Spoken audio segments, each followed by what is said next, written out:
Santa. We have a lovely large crowd today. You guys having a good day? Yeah. Fantastic. Are we here to see the birds? Yeah. Awesome. Otherwise, you are in the wrong place. So, we are going to get some birds really nice and close to you guys today. But in order for that to happen, we need to make sure you guys are following just a couple of rules to make sure that we're keeping our birds really nice and safe and that we're keeping you guys safe as well. Now, the first thing it looks like everyone is already doing for me. You have either found a really nice place to stay seated or you have found somewhere nice to stay standing.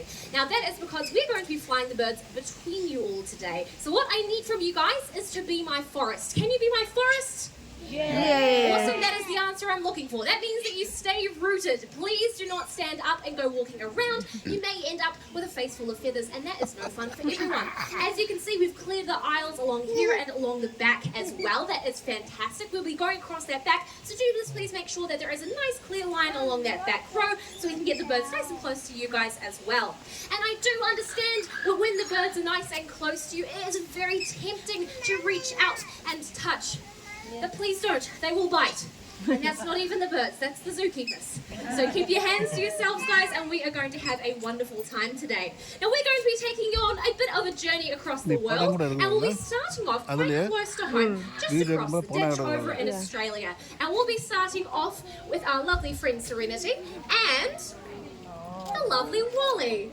So this is Wally, and Wally is a galah. Galahs have a couple of different names. You might know them as a rose-breasted cockatoo, a pink and grey cockatoo, but their most common name is the galah. And these birds are super common over in Australia. You see them around all the time, and as the name suggests, they are in fact a cockatoo.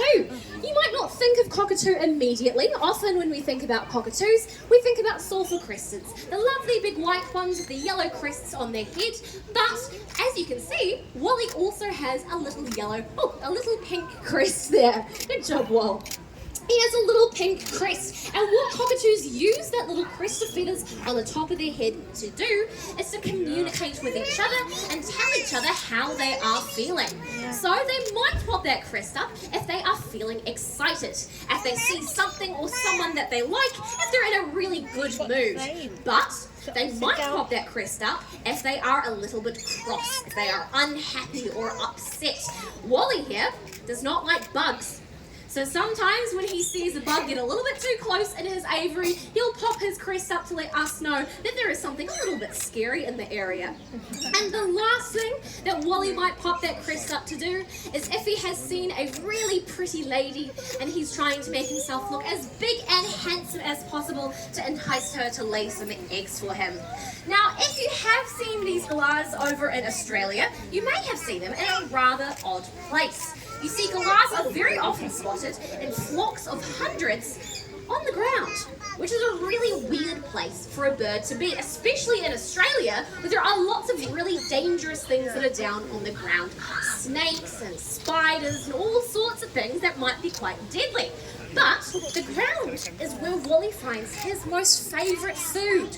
Because he is a galah, he is a grass seed-eating parrot. These guys love to eat seeds and shoots of grass, and so they are quite happy to have had us humans around because we spread grass wherever we go, we make fields and sports and all sorts of lovely things, and so